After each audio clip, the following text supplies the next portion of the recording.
Hey everyone, welcome to this episode of Thinking Christian. Today, Richard and I are going to talk a little bit about censorship and specifically the comments made by the president of Harvard University, MIT, and UPenn regarding anti-Semitism and some of the congressional hearings that have just come out.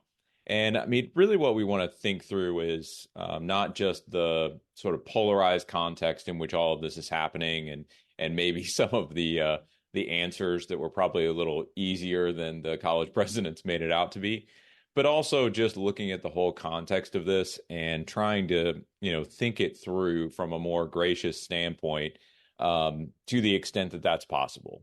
And so, kind of just want to start, and in thinking through this whole situation, where we've got this war in Israel and Gaza. Israel and Gaza, Israel-Palestine has always been an issue. It's been a big conversation going forward, or, reaching back into the past. We know that people have strong feelings about this. But I think, Richard, when I was watching some of those congressional hearings and the presidents are asked whether or not calls for the genocide of the Jews are against their codes of conduct. And I was hearing their answers, Right. and having them say things like, well, it depends on the context. Yeah, right. I'll be honest. It just didn't ring true to me, given the amount of time we've spent on hate speech and microaggressions and trigger warnings and all of those kind of interesting things that we've had over the last several years. I'm Right. wondering how this doesn't constitute at least one of those things. Yes, that's right. Um, Like, well, and I agree with you. We just did a show on the it was actually the opposite type of show where students are are yelling speakers down and not giving them a right to speech. They're not giving them their due. They're not giving them any respect. And we talked about that, and and then we have this situation happen where there's this uprising in on college campuses with a lot of rhetoric and a lot of threatening language to a whole race of people.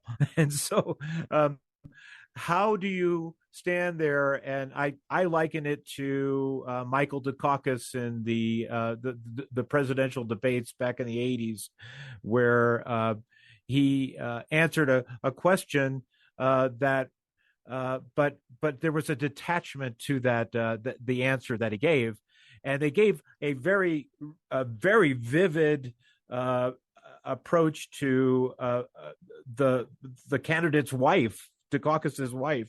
yeah, wasn't And it something like, what if your wife were violently attacked and raped and yeah, then Dukakis kind of came back and just said, you know how I feel about this issue. right. It was Yeah, there's a yeah, level of detachment that happens with this. I think it's a very strange, their answers in that setting. right. Uh, and I get it. There's a lawyered aspect to all of this, right? Absolutely In right.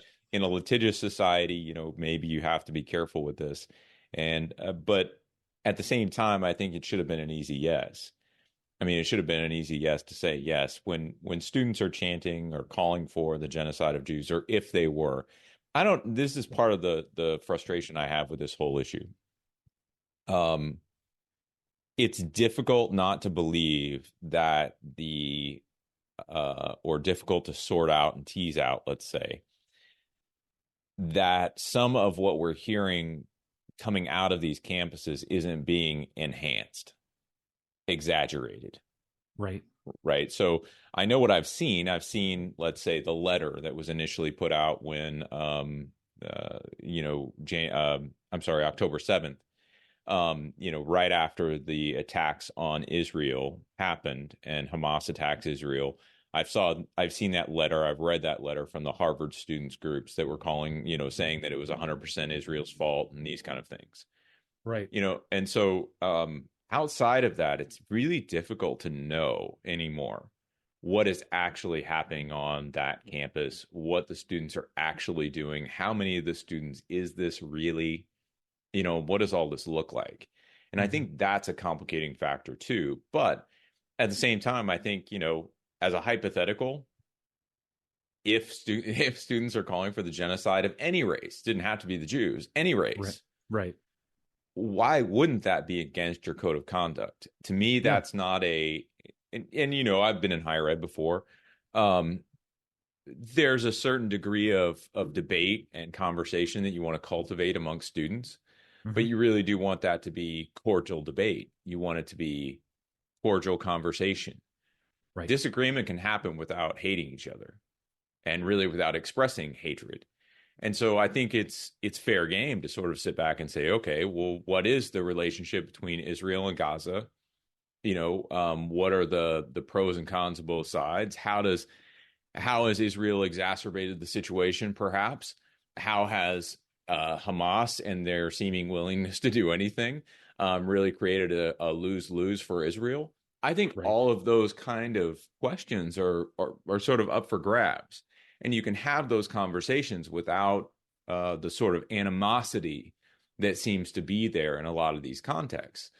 But I think that you can even root for one side or the other, I suppose. But I It's have difficulty believing that you can call for the complete and total elimination. right. That's a very different level of. That's not even really an argument. That's saying a particular race should no longer exist. Yes, that's right. That's a rough one.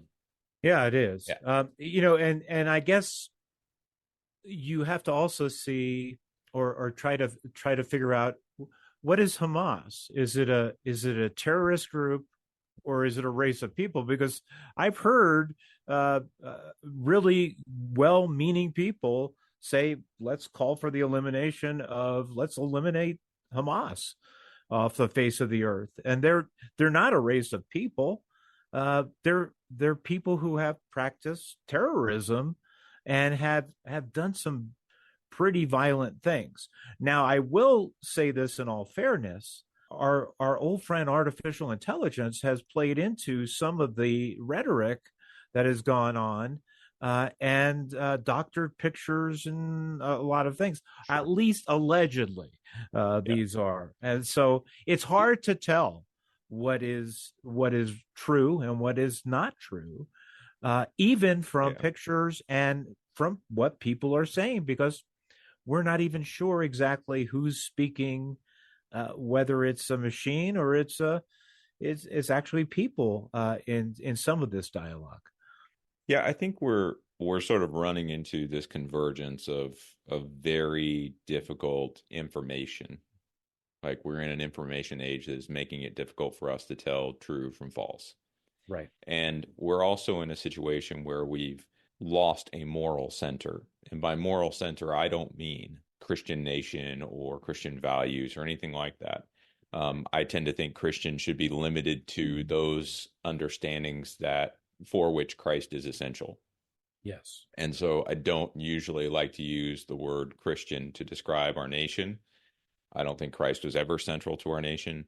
I don't like to use it in terms of values because usually what we're talking about is not values that emerge from a deep and abiding commitment to Jesus Christ.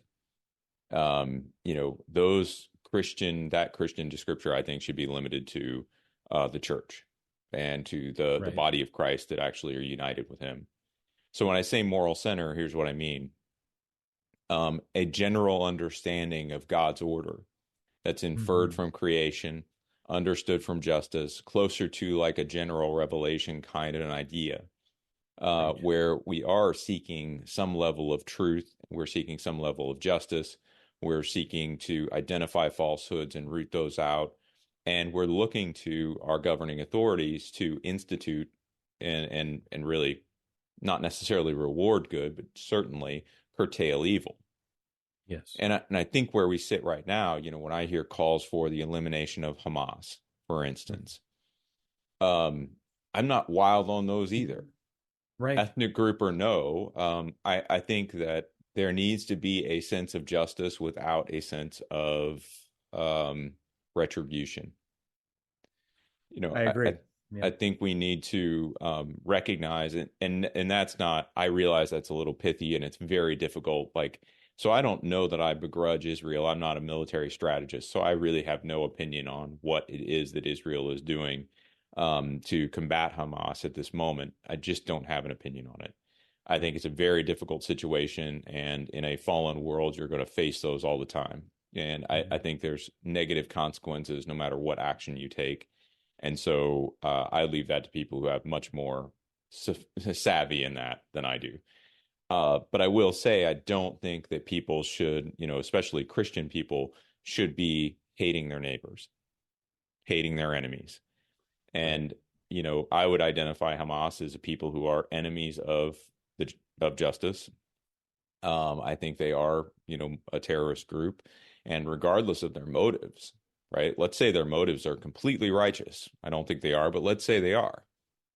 There is still no justification for doing what they're doing. Right. And Well, so that's where I think we have to be careful as believers. well, yeah, and we could go back to the Crusades for this very same thing, and uh, there's both sides pointing fingers and saying these are war crimes. There's and they may be true, and that may be true. Of course, it's not for you or me to say that.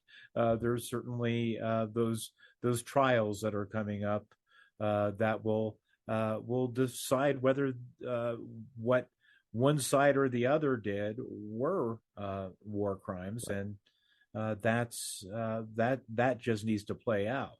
Yeah, Uh, and I will say, I mean, as we look at these, you know, the students at Harvard, Penn State, and MIT, right? When we look at the state of the students there, if they're really sort of pushing on these issues by chanting on campus, holding up signs, petitioning, writing letters, those kind of things. mhm.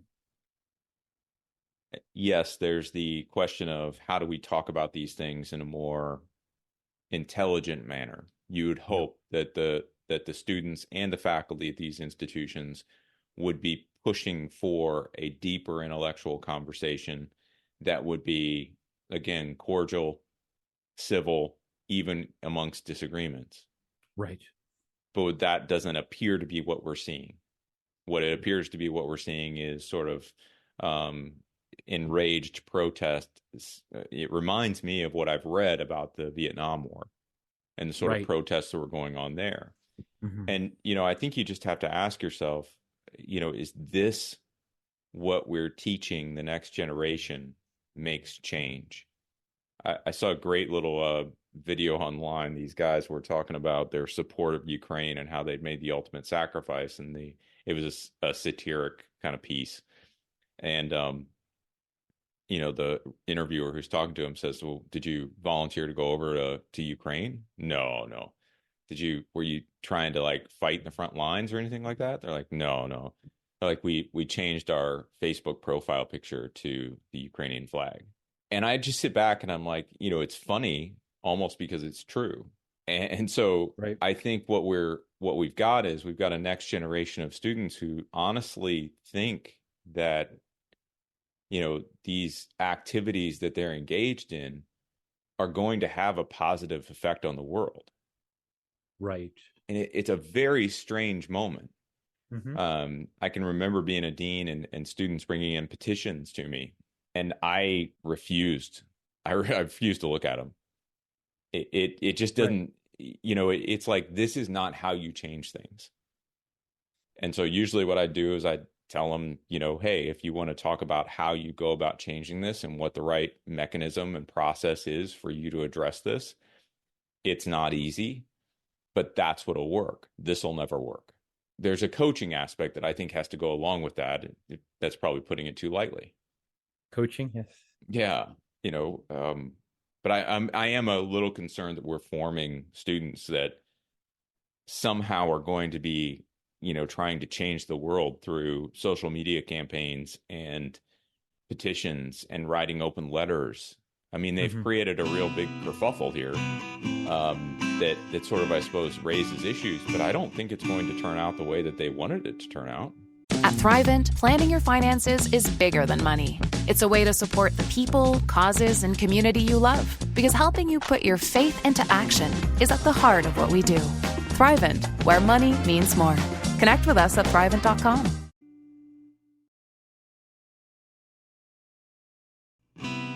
If you Googled just the Middle East, there's one word that keeps on coming up, or actually one phrase, and it's always rush to judgment. No matter who it is, there's a rush to Hmm. judgment, and a lot of it does come from journalists or newspapers, which is really funny because when you say, "Well, it's a battle of headlines," and and you say, well, when did newspapers matter? So when did they really matter as much? And headlines don't seem to have the same impact as they did 25, 30 years ago.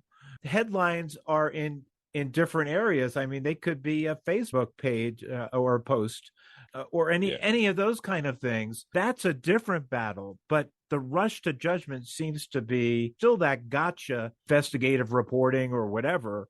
Yeah. And it's, I can really beat somebody to the punch on a story if I'm the judge, jury, and executioner. Here's what I'd say. Harry Frankfurt, a philosopher, he wrote a book called On BS. Now, he used the real Right. term Yes. BS. Yes.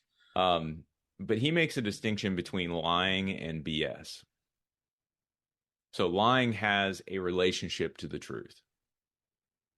Lying is opposed to the truth, but it almost has to acknowledge that the truth is there. It has to care that the truth is there.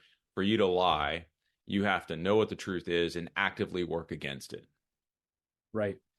And so, in some ways, lying is actually fairly simple to call out, right? If I say, oh, no, all zebras have 5 legs, and you can find a zebra that has 4 legs, my lie has been exposed, and it's fairly easy to do that, Right. right? Um, what Harry Frankfurt calls BS is actually, it has no particular relation to the truth. Mm. It's just trying to be relevant. Right. In other words, it's trying to grab our attention, sort of like someone, on the shore waving you back to shore, right? Oh, look over here, look over here, look over here, look over here. It's all about salience. It's all about relevance. It's all about grabbing our attention. And whether or not it expresses the best version of the truth, Right. it doesn't really matter. It can have some falsehoods in it. It can be completely skewed. I've said this before, but everything has a point of view, right? And so Right. it's not that there's never, I'm not calling for something unbiased, but I think that we've gotten away from telling the best possible version of the truth from a particular perspective and allowing that just to stand. Right. And if it catches attention, it catches attention. Right now, what we have is, in these rushes to judgment, what we have is a competition for relevance. And Right. it's not completely devoid of truth. That's not the point. Mhm. When you're thinking about BS, what you're thinking of is it's using the truth. The truth has become the servant of relevance. Right. And so, we might ask ourselves, even with, the Middle East, obviously, let's say the actual war itself is relevant. It's got a lot Mhm. of relevance, Right. right?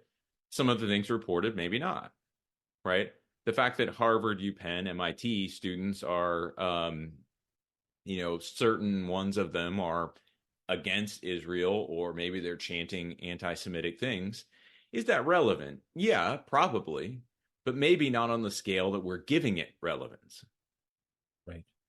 In other words, yeah, I understand why they had the congressional hearings. They want to make sure that these schools aren't cultivating anti-Semitism based on their reception of federal funds. Hmm. But at the same time, it's difficult to believe that there are no, like, little 200-person schools in no-name towns around the country that have had similar problems that aren't before Congress. Yes. In other words, the relevance of this has to do with the fact that it's Harvard, MIT, and UPenn. Mm-hmm. And, these are symbolic. I think they've become symbolic of very left-wing institutions. Right. I would say MIT less so, UPenn less so, but definitely Harvard. Yes. Right. Left-wing institutions. They've become symbolic for that. These bastions of liberal thought. Right. And that is why this is being framed as relevant for us. Mm-hmm. But it's really difficult for me to believe that some of the things that we're hearing and we see in the news, even aside from these things, are actually relevant to most of our lives. And yes. And I think the real problem with what Frankfurt calls BS is that it redirects our attention toward things that are less relevant mm-hmm. than, more core issues. Right. I mean, most people, we talk about the debt ceiling or, debt in America, those kind of things, mm-hmm. but it's never a particularly long talking point. Right. And it's not because it's not important. These things are extremely important for our next generation. What do we get stuck in? We get stuck in things like, Harvard and anti-Semitism. Yeah. Right. And so it's not that these things aren't relevant. It's just what they end up doing is they end up captivating our attention in such ways mm-hmm. that they polarize and they become part of our everyday conversations. They become very divisive because we're being asked to make suckers' choices. Right? Is it Israel or Gaza? It has to be black or white. There's no, is it, that crazy young college students do stupid things? That's sort of like the perennial characterization. We might want to think that right. we might want to think it's different, but it's not. And it's not going to be. Like part of the educational problem that I see when we look at these colleges is, what are these students being formed into? Right. Like, why isn't there someone standing up and saying, look, you can have your political beliefs, no problem. You will not express them this way. Right. Exactly. This is not how intelligent human beings who are trained at our school are going to express themselves. Not a chance. Mm-hmm. So you can either stop or you can not be part of our institution. Right. But there's no adult in the room saying that. Yeah. And I guess that's the thing. And as you said, it's, there's a lawyer behind every statement that somebody makes, right? Yeah. So yes, your thesis is correct. There's no adult in the room. Right. And I think back on my time, and this would have been, I was a dean before all the woke stuff really started to take off, and before students, I think, gained a high degree of power at institutions. Right. Yeah. But I can remember going to a student group and they were really frustrated about some of the things that were going on. I just happened to be there and they were talking about these different things. They're making plans to sort of drive change at the institution.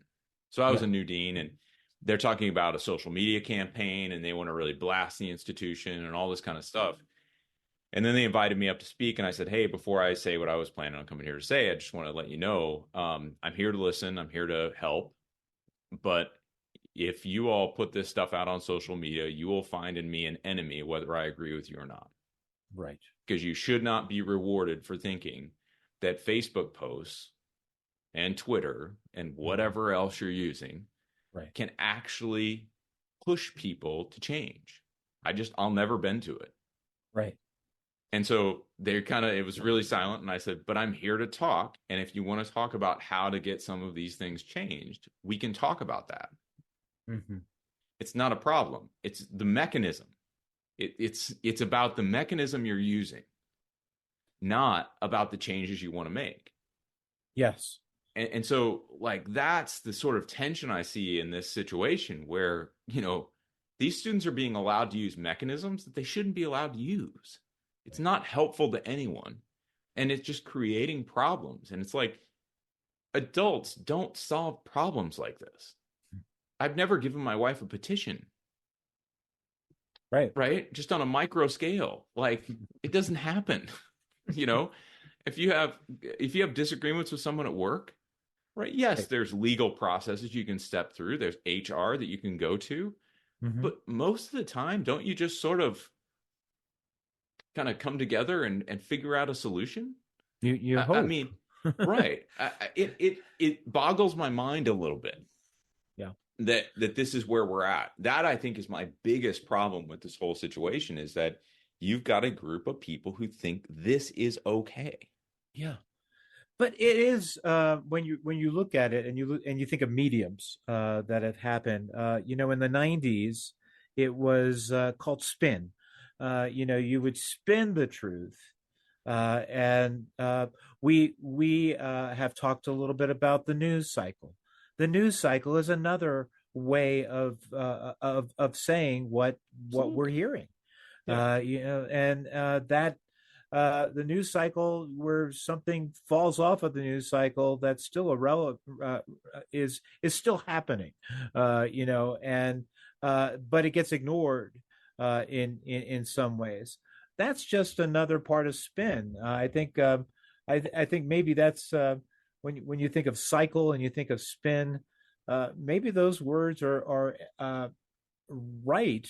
Uh, as far as using those words, because they're dizzying. There's so much of it for a short period of time, but it's only for that cycle, and then it's going to go away.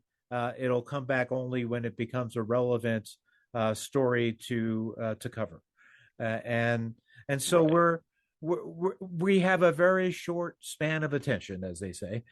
So and that's part of it too. Well, and here's what I would also say, because I agree with you on the spin aspect. I think the other aspect of spin that we're seeing right at this moment. So the UPenn's president resigned after the Right, congressional hearings, right, right? And so now what are we seeing? Well, we're seeing a slew of news stories calling for the resignation of these other two presidents, MIT and Harvard. right. Now, what's interesting is if you actually look at it, okay. So I've consulted in higher ed for, I don't know, probably a little more than a decade right now.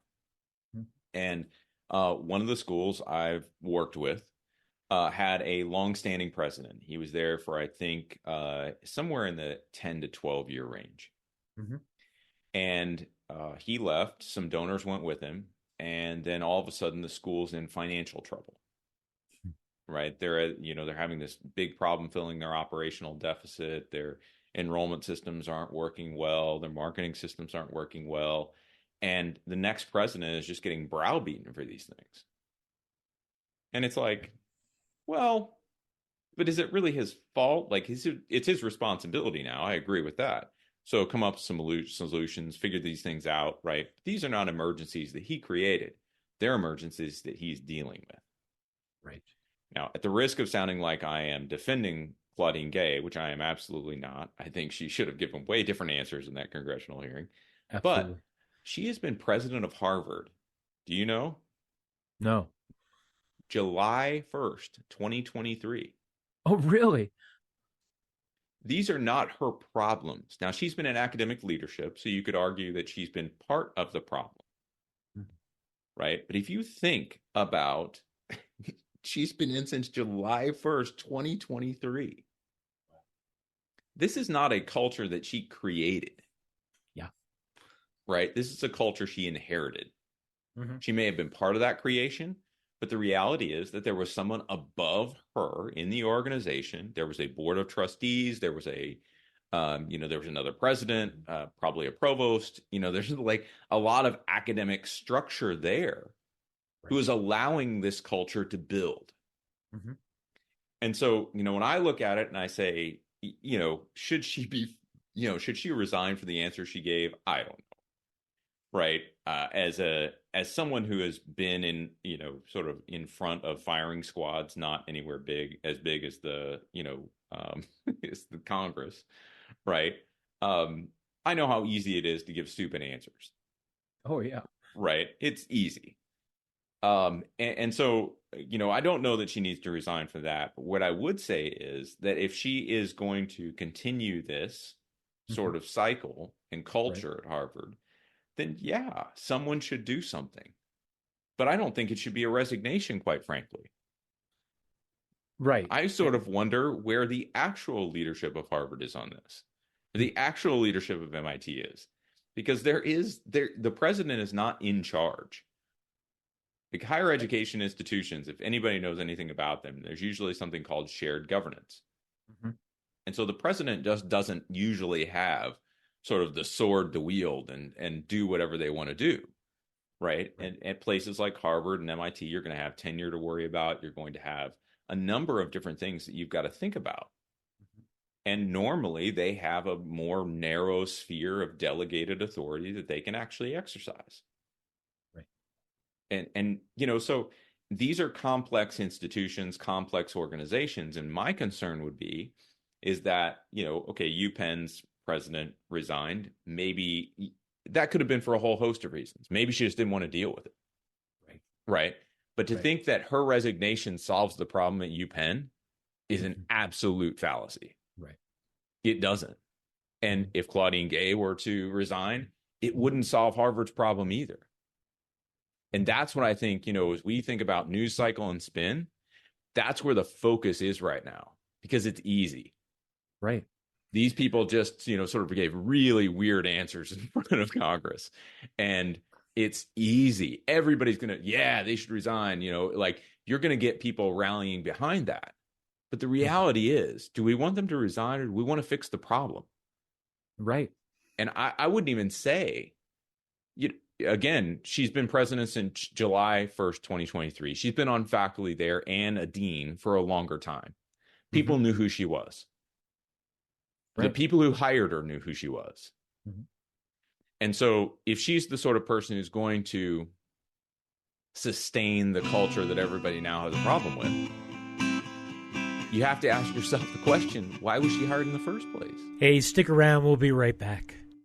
At Thrivent, planning your finances is bigger than money. It's a way to support the people, causes, and community you love. Because helping you put your faith into action is at the heart of what we do. Thrivent, where money means more. Connect with us at Thrivent.com.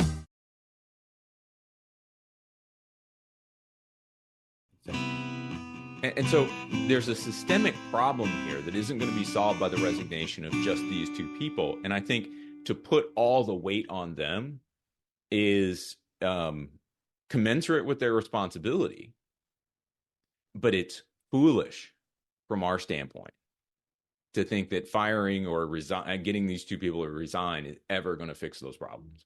It would have been a bigger story if it was the football coach. Yeah, I mean, you think about that though. I mean, I'm partially serious because you think about what happened with Joe Paterno, so sure. And all of those things that happened. It took him a long time to say, he's got to go, right? Well, I mean, it's really interesting because you figure most people knew who Joe Paterno was. Yeah. Most people probably didn't know who the president of UPenn is. Exactly. I didn't. Right. I didn't know Claudine Gay was president of Harvard. I mean, at these institutions, they are not the front-facing representative. Right. They are administrators. They're sort of shepherding various processes, but it's not like the CEO of a company generally. Right. It doesn't function like that. And so I think that there's just some sense in which when you're thinking spin in the media, scapegoating these two female presidents, and it doesn't really matter that they're female, they just happen to be, right? But scapegoating these two presidents is convenient. Right. It's convenient, but I don't know that it's actually a fix. Because, like I said, if you just look at her longevity, July 1st, 2023, are you telling me the last guy didn't contribute to this? You're telling me the previous president didn't contribute to this? You're telling me that longstanding faculty who generally have a high degree of input over who their peers are within the institution, right, who gets to teach at Harvard aren't part of this problem. Yeah. Right. It is, I'm telling you, it's a much bigger issue than people are giving it credit for. And we have to think more systemically about it. So if you get the role of president, you should just wear a sign on you that just says scapegoat. You know, I remember going, so I actually went to Harvard for, they have these Institute of Education Management workshops. Gotcha. Yeah. Right. And so I was there for 2 weeks, did this whole thing at Harvard. And I remember interacting with some of the people in my cohort, and one of them was from California. Mm-hmm. And, where I was at, we didn't have tenure. Faculty didn't have tenure. And so it was easier if you had disciplinary issues or somebody was going off the rails doctrinally or whatever. Sure. It's much easier to move them out of your organization than if they had tenure. Right. But in California, they not only have tenure, they have unions. Mm-hmm. And I remember hearing this poor woman talk about how she's trying to handle faculty unions, tenured faculty, when they can teach, when they can't teach. They were trying to start online programs, but that wasn't part of the union contract. And, you had all this kind of stuff going on. Right. Now, that was unique to California. Mm-hmm. Right. But it illustrates the complexity. And I remember the mental note in my head was never work in academic administration in California. I mean, it just, there's a layer of complexity that deans and other administrators are forced to work through. It's just part of the way an institution is governed. So there's very few places. I would say I was in one place where I had much more autonomy to move as a dean than most of my colleagues. And so, there is a sense in which I think if you're president of these institutions, should you be giving better public answers? Absolutely. But my guess is that if they're admitting that some of these activities that have been going on campus are harassment and they've done nothing about it, it opens them up to litigation just the same. And so you're almost in a catch-22. As soon as you don't do something about it, like immediately, you're in trouble. But I would also just say, by way of spin, right? We wouldn't be talking about this issue at all. Right. Had they done what was right and then suffered negative consequences for it. Right, exactly. Which they almost certainly would have. Right.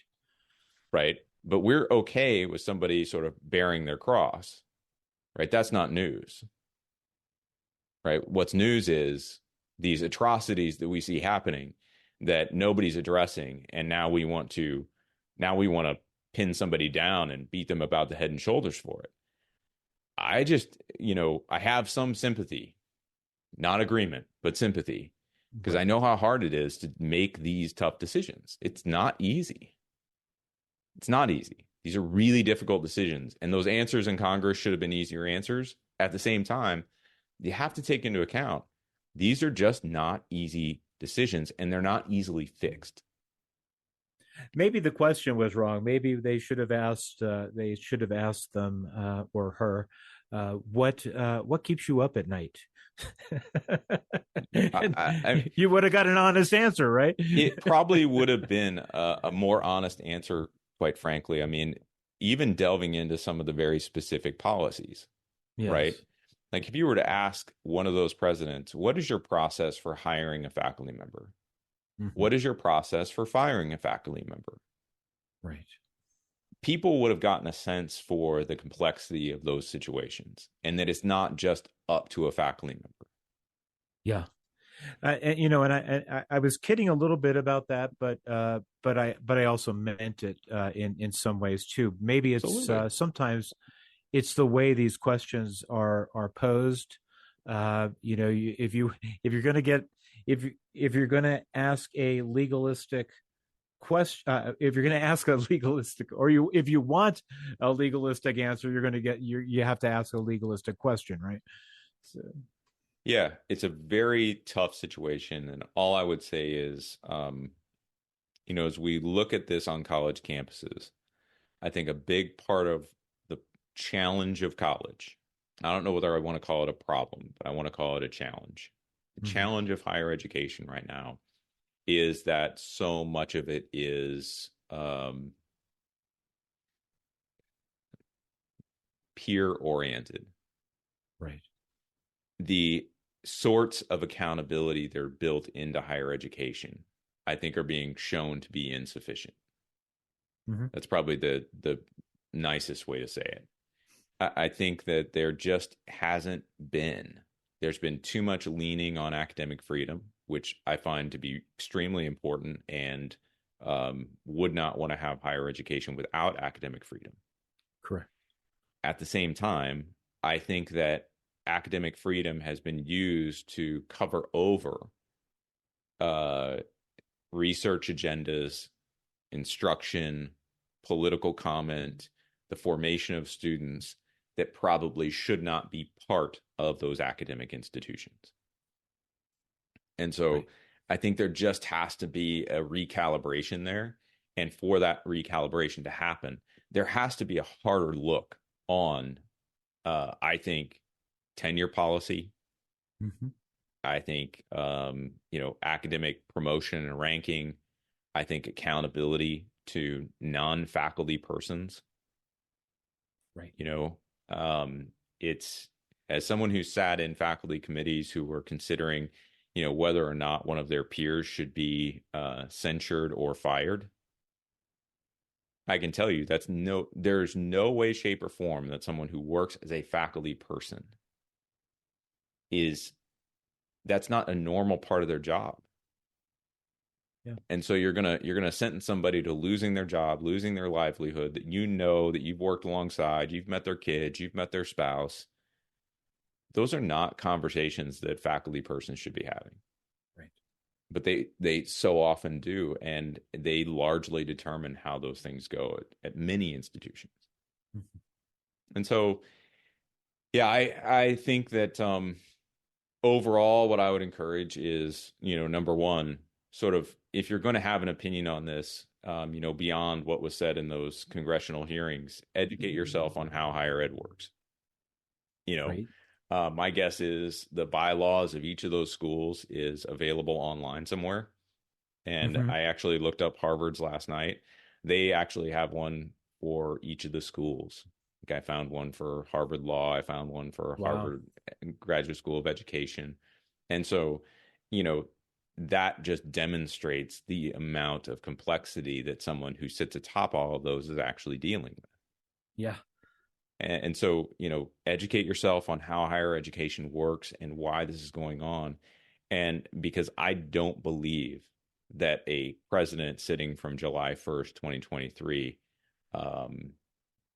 she may be part of the problem, but I can't imagine that in that little time, she has so influenced a massive institution and all these faculty who, are generally autonomous toward an anti-Semitic bent. This is stuff that is embedded within a much deeper culture and is going to take a long time and a lot of effort to actually fix. And so that would be my 2 cents on this whole thing. It's extremely difficult, but ultimately, I think a battle worth fighting. And I think it needs to be something that if you could reform Harvard, I think it could reverberate out into the rest of higher education. Right. Well, as you wrote to me last night, you said, finally, we have to ask ourselves how students are being, I think you meant informed, right, at Harvard? I actually meant formed. Or formed. Yeah. Formed at Harvard. Harvard. Yeah, actually, I like that better. Yeah. A Harvard man, So that's right. That's right. That's right. Yeah. What values are they being taught in the quest for truth? I really like that, James. I think that's something that's exactly right. And for me, I went into journalism because it is a pursuit of truth. And sometimes the truth takes you in uncomfortable places. And but that's okay. That's where the truth is going to still rise to the top no matter what. Right.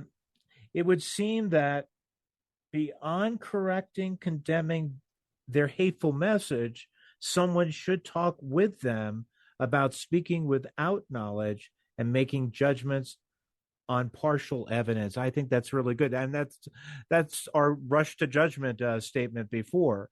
Instead of rushing to this judgment, because we got phone calls from people who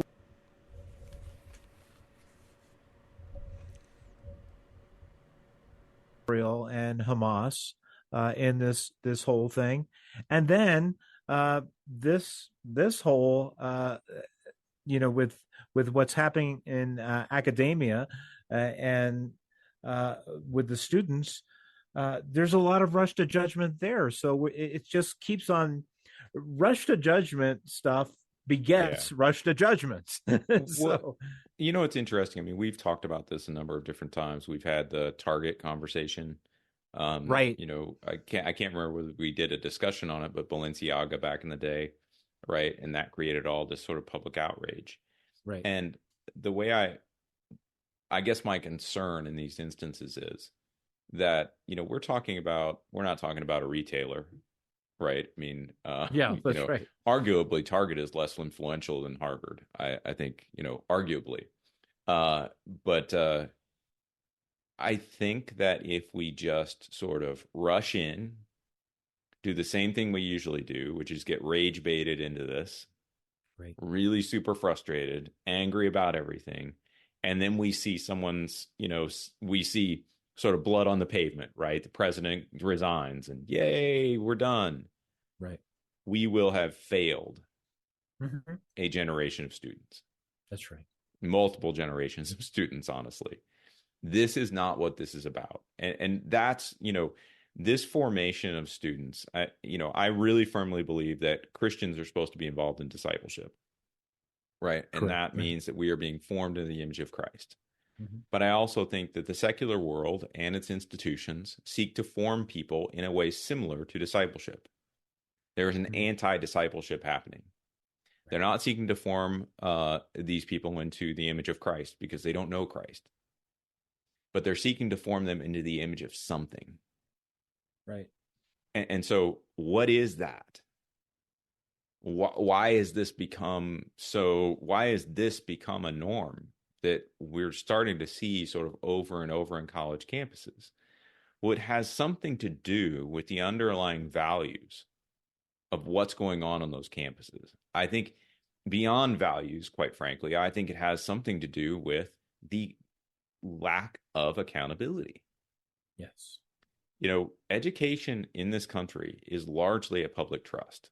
I know that language has a very specific legal meaning, so I don't mean to activate that, but we all pay for this.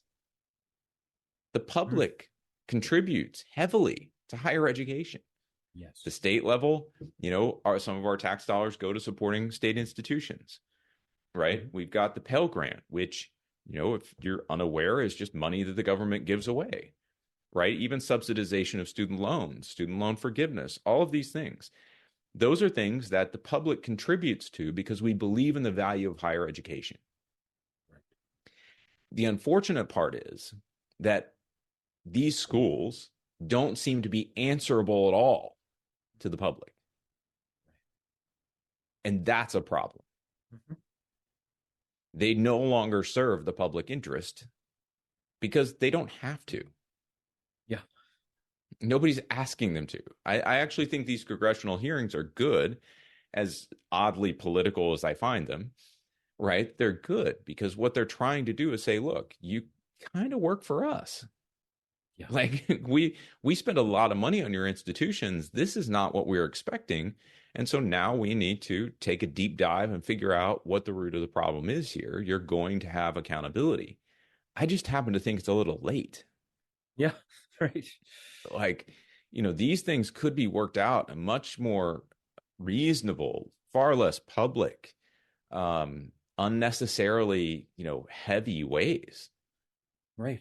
if there were just different accountability systems within higher education. And so my encouragement is just to say, like, give it its due. Don't give it your rage. Actually think about the significance of what is going on here and recognize that this can't be a blip in the news cycle. That this is something that's probably going to take a decade to solve. Right. You know, it occurred to me as you've been speaking. I traveled a lot during the Occupy Wall Street, and you know, I always thought that Wall Street was really the scapegoat for what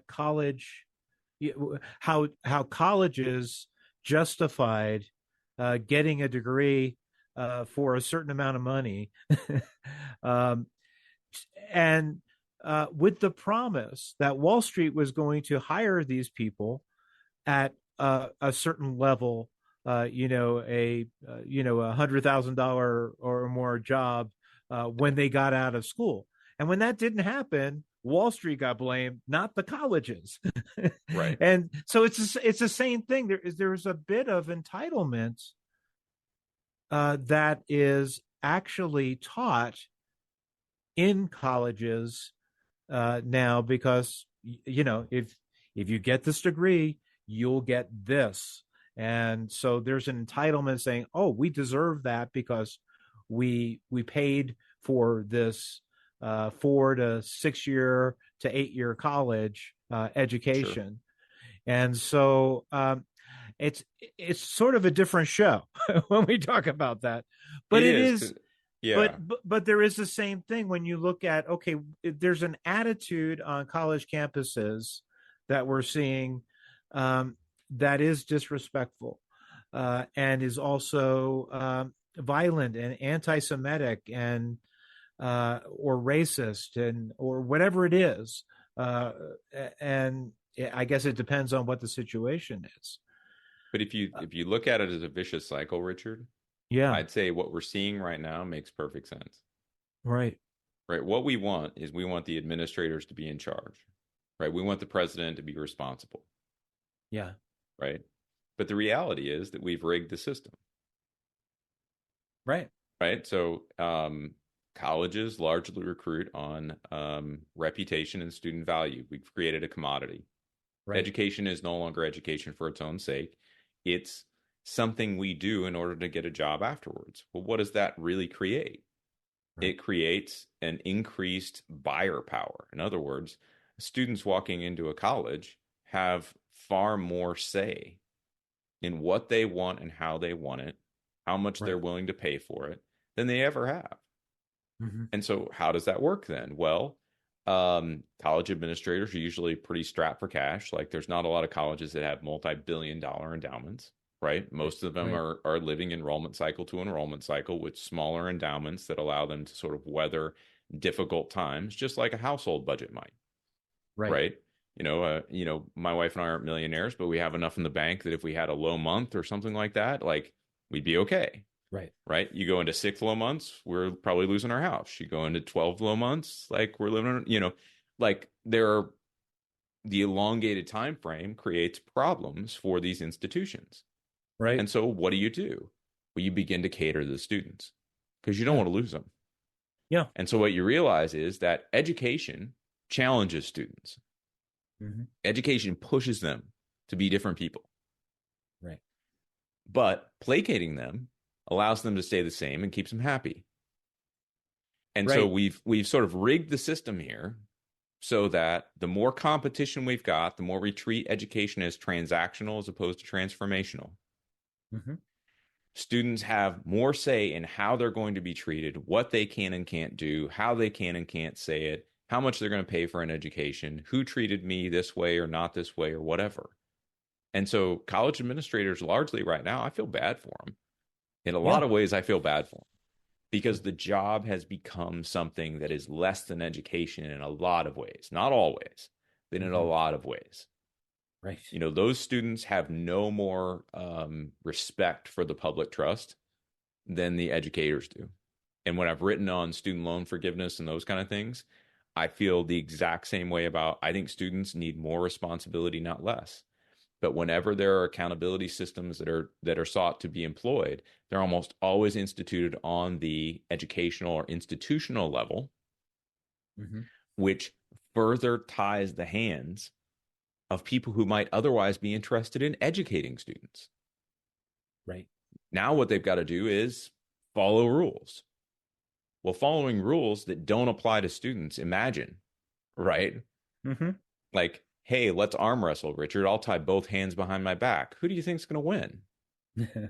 Right? It's like, that's how some of this tends to work itself out. Now, that's a a very simplified explanation of it. No, but I think the overall dynamic is really problematic here.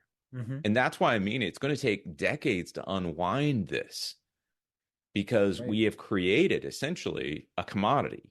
It's easy to get educated. And then we're dependent on students being respectful. Yeah. Right? Respectful customers, not of the sort that, walk into McDonald's and, leave their wrappers on the table for the next guy. Right? We're trying to get them to throw their trash away. Well, we all know how that kind of works. The more people you get involved, the fewer respectful people you're actually going to have. Yeah. And so I think we've got this big ball of problem that needs to be solved. Yeah. I would say, I would just say this. I think part of the reason, and I think it's a lousy reason. Yeah. Okay. So I'm saying it's a lousy reason. It would not be something that I would choose. But my guess is part of the reason they're not addressing some of these things on campus is because they don't want a mass exodus of students. Right. Well, I'll give you a little bit of what I used to tell people who I used to talk to that were involved with the Occupy Wall Street. And, I found out, okay, they're mainly students who have graduated, and they're looking for that promised job that they had. And I looked at all the brain power that was in these parks and across the country, in New York and Philadelphia, and there was like a franchise of them. And I said, why aren't they all getting together and writing a business plan or inventing something? I mean, you have all this brain power. These people are equipped to. Yeah. You can make your own job. Well, I'll kind of close with this, but I'll say, my son, he wants to go into history. He wants to be a history major. That's great. Right. And so we've talked, he's talked, about what he might want to do. And he's thinking maybe he wants to go on for a PhD. And so I've been very blunt with him about what it takes to earn a PhD. Right. And that it's not a guarantee. Right. You're being accepted into a guild. So you can devote a lot of life to this. And basically what I've told him is, number one, nobody's going to give it to you. You get to earn it. Right. And, number two, you have to be ready for disappointment along the way. Yeah. Like, this is hard work. This is arduous. This is not a given. And I think, in some ways, PhDs, truly academic PhDs, right? Now, my wife has a PharmD. Hers is a little different. Like, she has to face licensure and boards, but there isn't a dissertation where your peers are evaluating you and you're deciding, it's more objective as opposed to subjective. Right. So when I say an academic PhD, what I mean is a subjective PhD, right? Where you're writing a thesis and some other people are judging whether it's good enough or not. That is not guaranteed. Right. And I think that level of expectation, like, look, you're going through this educational process, right? You're getting an undergraduate degree. Nothing's guaranteed beyond that. I've been out of a job with, an undergraduate degree and 2 masters. So nothing's guaranteed, but we don't convey that. Be safe out there as you're digging through this information. But come on back to Thinking Christian next time. All right, cool. I want to take just a second to thank the team at Life Audio for their partnership with us on the Thinking Christian podcast. If you go to lifeaudio.com, you will find dozens of other faith-centered podcasts in their network. They've got shows about prayer, Bible study, parenting, and more. Life Audio. It's a crazy world out there, moms and dads. I'm Catherine Seegers, host of Christian Parent, Crazy World, the podcast that tackles tough topics to help you be a godly parent in an ungodly world. Subscribe at lifeaudio.com.